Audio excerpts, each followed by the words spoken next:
Welcome to my channel Exam Shiksha. Please like, subscribe and share. जैसा कि दोस्तों हम लोग पिछले वीडियो में अपना पार्लियामेंट्री सिस्टम और फेडरल सिस्टम कंप्लीट कर चुके थे, तो अब हम आगे चलते हैं। और ये जो मैं वीडियो बना रहा हूँ आप लोग प्लीज़ इसे रिवाइज़ करते रहिए। अब हम आगे देखते हैं क्या सेंटर एंड स्टेट रिलेशन कि मतलब सेंटर और स्टेट के रिलेशन कैसे होते हैं। ठीक है, लेजिस्लेटिव रिलेशन। अब देखिए कौन से आर्टिकल में दे रखा है, आर्टिकल 245 टू 255। कौन से पार्ट में? पार्ट 11 में। ठीक है, पार्ट 11 में of the constitution deal with the legislative relation between the centre and state. ये जो आर्टिकल में बता रखा है, कौन सा आर्टिकल 245 से 255 तक। ठीक है, उसमें बता रखा है कि क्या है सेंटर और स्टेट के रिलेशंस। अब देखिए क्या है, territorial extent of central and state legislature. Territorial extent, ठीक है, टेरिटरी से आप समझ गए कि क्या होता है। एंड अब देखिए इसके अंदर क्या है, parliament can make law for the whole or any part of the territory of India. ठीक है, किसी सबके लिए या किसी टेरिटरी के लिए वो क्या बना सकते हैं, लॉ बना सकते हैं। कौन? Parliament. Okay, the territory include the states, UTs and any other areas of time being included. ठीक है, अब चलिए आगे देखते हैं कि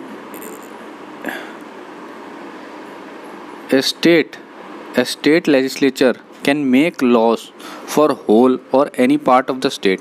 the law made by a state legislature are not applicable outside the state. ठीक है, अब देखिए, अब जो जिस टेरिटरी के लिए लॉ बनाया गया है उसी टेरिटरी के लिए काम आएगा, जो उसके बाहर के एरिया है उसके लिए काम नहीं आएगा। Okay, the parliament alone can make extra territorial legislature. ठीक है, एक्स्ट्रा टेरिटोरियल लेजिस्लेचर बना सकते हैं पार्लियामेंट। अब कुछ रिस्ट्रिक्शंस हैं वो देख लीजिए। सर्टेन रिस्ट्रिक्शंस क्या हैं? President can make regulations for the peace, progress and good government of the 4 UTs. Okay, अब ये देखिए, the governor is empowered to direct that an act of parliament does not apply to schedule areas. ठीक है, governor ये सुनिश्चित करता है कि जो शेड्यूल एरियाज़ हैं, हमारे जो शेड्यूल एरियाज़ हैं, ठीक है, उस पर कोई जो पार्लियामेंट का है कोई लॉ उस पर काम ना करे। ओके, अब देखिए, गवर्नर आसाम में likewise direct that any act of parliament does not apply to tribal areas. ठीक है, जो गवर्नर और आसाम के हैं वो इसको सुनिश्चित करेंगे कि जो आसाम के ट्राइबल एरियाज है उन पे अफेक्ट नहीं करेगा। ठीक है, और उनके लिए लॉ नहीं बनेगा इन अ स्टेट और अप्लाई विद सर्टेन मॉडिफिकेशन। कुछ मॉडिफिकेशंस के साथ अगर बनाना चाहें तो the president enjoy the same power with respect to tribal areas in Meghalaya, Tripura and Mizoram. Okay, ये कुछ हमारा था। अब देखिए डिस्ट्रीब्यूशन ऑफ लेजिस्लेटिव सब्जेक्ट। अब डिस्ट्रीब्यूशन है जो किसका? लेजिस्लेटिव सब्जेक्ट का। ठीक है, वो देखते हैं क्या। Provide for a 3-fold distribution of legislative structure. ठीक है, 3-fold लेजिस्लेटिव स्ट्रक्चर है डिस्ट्रीब्यूशन इसका। Distribution of legislative subject between centre state. ठीक है, सेंटर और स्टेट में कौन कौन से सब्जेक्ट होने चाहिए, जैसे कि लिस्ट 1 में देखिए यूनियन लिस्ट है, लिस्ट 2 में स्टेट लिस्ट और लिस्ट 3 में कंकरेंस लिस्ट। अब ये हमें पता है कि कौन से शेड्यूल में आता है, ये हमारे 7th शेड्यूल में आता है। ओके, अब आगे देखते हैं। और टू मेक लॉज। ठीक है, पार्लियामेंट के बाद एक्सक्लूसिव लॉज पावर होती हैं लॉ बनाने के लिए with respect to any of the matters enumerated in the union list. Union list में जो भी है उसके ऊपर लॉ बना सकता है parliament. Okay, the list has at present 100 subject. अभी एट प्रेजेंट 100 सब्जेक्ट हैं, जब ओरिजिनली था कितने थे? 97 थे। Like defence, banking, foreign affairs, currency, atomic energy, insurance, communication, interstate trade, commerce, census, audit and so on. ये किस में था? हमारा यूनियन लिस्ट में। याद कर लीजिएगा कितने हैं अभी सब्जेक्ट? 100 सब्जेक्ट हैं, और जब ओरिजिनेट हुआ था तब कितने थे? 97 थे। Okay, state legislature has in normal circumstances exclusive power to make laws with respect to state matters. ठीक है, अब स्टेट लिस्ट में जो है सब्जेक्ट उस पे ही स्टेट लेजिस्लेचर है लॉ बना सकता है। जैसे कितने अभी 61 सब्जेक्ट हैं और ओरिजिनली कितने थे 66 थे। ओके लाइक अब देख लीजिए क्या है, public order, police, public health and sanitation, agriculture, prison, local government, fisheries, market, theatre, gambling and so on. Okay present 50 rules. अब कंकरेंट लिस्ट में कितने सब्जेक्ट हैं एट प्रेजेंट 52 सब्जेक्ट हैं। ओके और ओरिजिनली कितने थे 47 सब्जेक्ट थे उसके अंदर। Like criminal law procedure, civil procedure, marriage, divorce, population control and family planning. Okay ये कंकरेंट लिस्ट के अंदर है। अब देखिए 42 कॉन्स्टिट्यूशनल जो अमेंडमेंट एक्ट था, transfer 5 subject to concurrent list. अब जो 42 जो कॉन्स्टिट्यूशनल अमेंडमेंट हुआ था वो उसमें क्या हुआ, 5 जो सब्जेक्ट थे वो ट्रांसफ़र कर दिए गए किस में, कंकरेंट लिस्ट में। देखिए क्या क्या है, education, forest, weight measure and protection of wild life, animal, birds, administration of justice, constitution of organisation of all court except supreme court and the high court. ठीक है, ये 5 जो मैटर थे कौन से 42 कॉन्स्टिट्यूशनल अमेंडमेंट एक्ट से transfer कर दिए गए। अब देखिए parliamentary legislature in state field. अब पार्लियामेंट्री लेजिस्लेचर स्टेट फील्ड में क्या कैसे होता है देखिए, constitution empowers the parliament to make laws on any matter. अब जैसे कि मैंने बताया था कि स्टेट लिस्ट के अंदर जितने भी सब्जेक्ट है उसमें स्टेट लेजिस्लेचर कोई भी लॉ किसी पे भी लॉ बना सकता है। अब कैसे बना सकता है, अंडर 5 एक्स्ट्रा ऑर्डिनरी सब्सटेंसेस। ठीक है, अब देख लीजिए, when Rajya Sabha passes a resolution. अब राज्यसभा में क्या होगा, ये रेजोल्यूशन पास होगा। ओके अब आगे चलिए, ड्यूरिंग नेशनल इमरजेंसी। अब देखिए ड्यूरिंग नेशनल इमरजेंसी, जब नेशनल इमरजेंसी होती है, article 356। Okay parliament acquires the power to legislate with respective matters in the state list while a proclamation of national emergency in operation. The law become inoperative on expiration of 6 months after the emergency has ceased to operate. Okay, ये आप समझ जाइएगा। अब देखिए, और कब, when state make a request। अब state request करता है तब, ये जो ऊपर वाला था इसमें थोड़ा ध्यान दीजिएगा, नेशनल इमरजेंसी में बनता है। ठीक है, जब नेशनल इमरजेंसी होती है तो स्टेट नहीं बना पाते तो ये क्या करते हैं, मिलके बना देते हैं। ओके अब देखिए, अब कब बनता है, when state makes a request. कौन, स्टेट मेक्स ए रिक्वेस्ट। 2 और more state pass resolution requesting to parliament to enact law on matter in the state list. 2 और स्टेट क्या करते हैं, रिक्वेस्ट या रेजोल्यूशन रिक्वेस्टिंग पार्लियामेंट करते हैं उनको पास करने के लिए। अब देखिए क्या है, example price competition act 1955, wild life protection act 1972 हमें पता है, water prevention and control pollution board 1974, urban land ceiling regulation act 1976, transplantation of human organs activity 1994। ये सब पास हुए हैं जब स्टेट ने कोई या दो या दो से ज़्यादा स्टेट ने रिक्वेस्ट की पार्लियामेंट से, तब जाके। ठीक है, तो इतना इम्पोर्टेंट है। अब देखिए, टू इम्प्लीमेंट इंटरनेशनल एग्रीमेंट्स। अब कब बनता है, टू इम्प्लीमेंट इंटरनेशनल एग्रीमेंट के लिए कब, example United State privileges and immunities act 1947 में बना, Geneva convention act 1960, anti hijacking act 1982। ठीक है, कब बनता है, ड्यूरिंग प्रेसिडेंट रूल।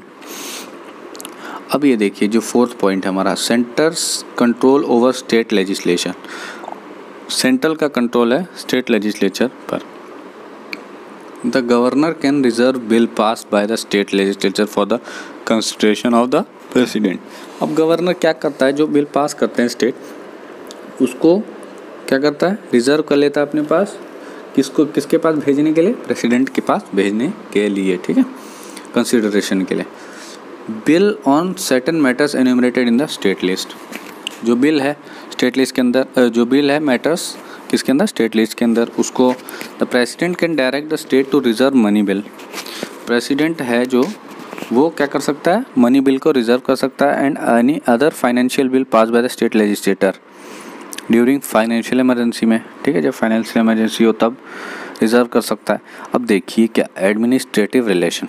अब क्या होते हैं, सेंटर और स्टेट के एडमिनिस्ट्रेटिव रिलेशन कैसे होते हैं, ये सब पढ़ते जाइएगा, आपको बहुत इंपॉर्टेंट है ये चीज़। ठीक है, आर्टिकल 256 से 263 इन पार्ट 11, ठीक है, of the constitution, distribution of executive power. अब देखिए डिस्ट्रीब्यूशन ऑफ एग्जीक्यूटिव पावर क्या है, to the matter on which parliament has exclusive power of legislation, to exercise of rights, authority and jurisdiction conferred on it by any treaty or an agreement. Okay, अब देखिए obligations of state and the center.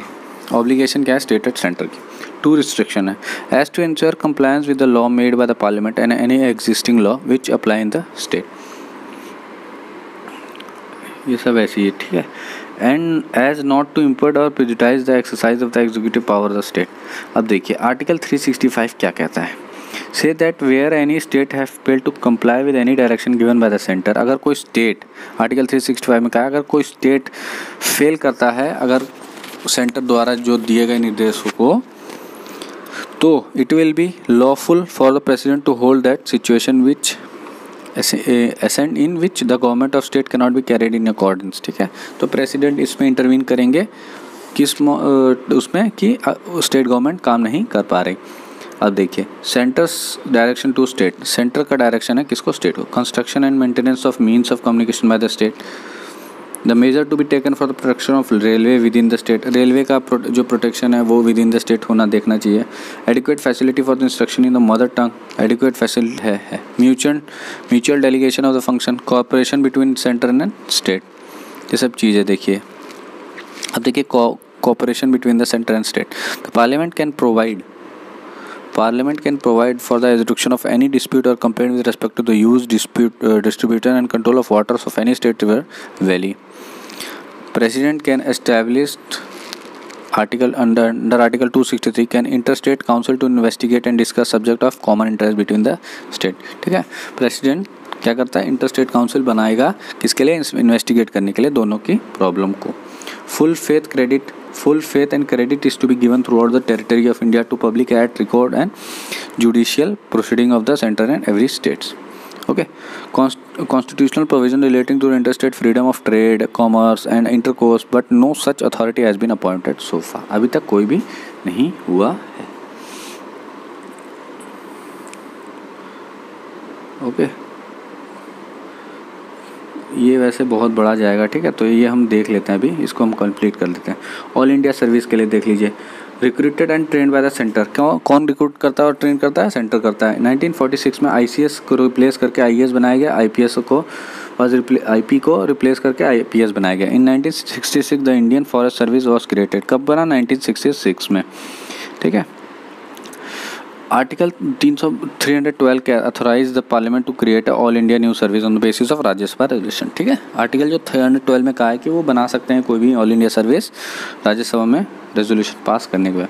अब देखिए public PSC, अब ये same जैसे उसका है, तो इसका देखिए chairman and member of the state public service commission through appoint by the governor करता है, और but can be removed only by the president. Okay, joint state है GSPSC सर्विस कमीशन.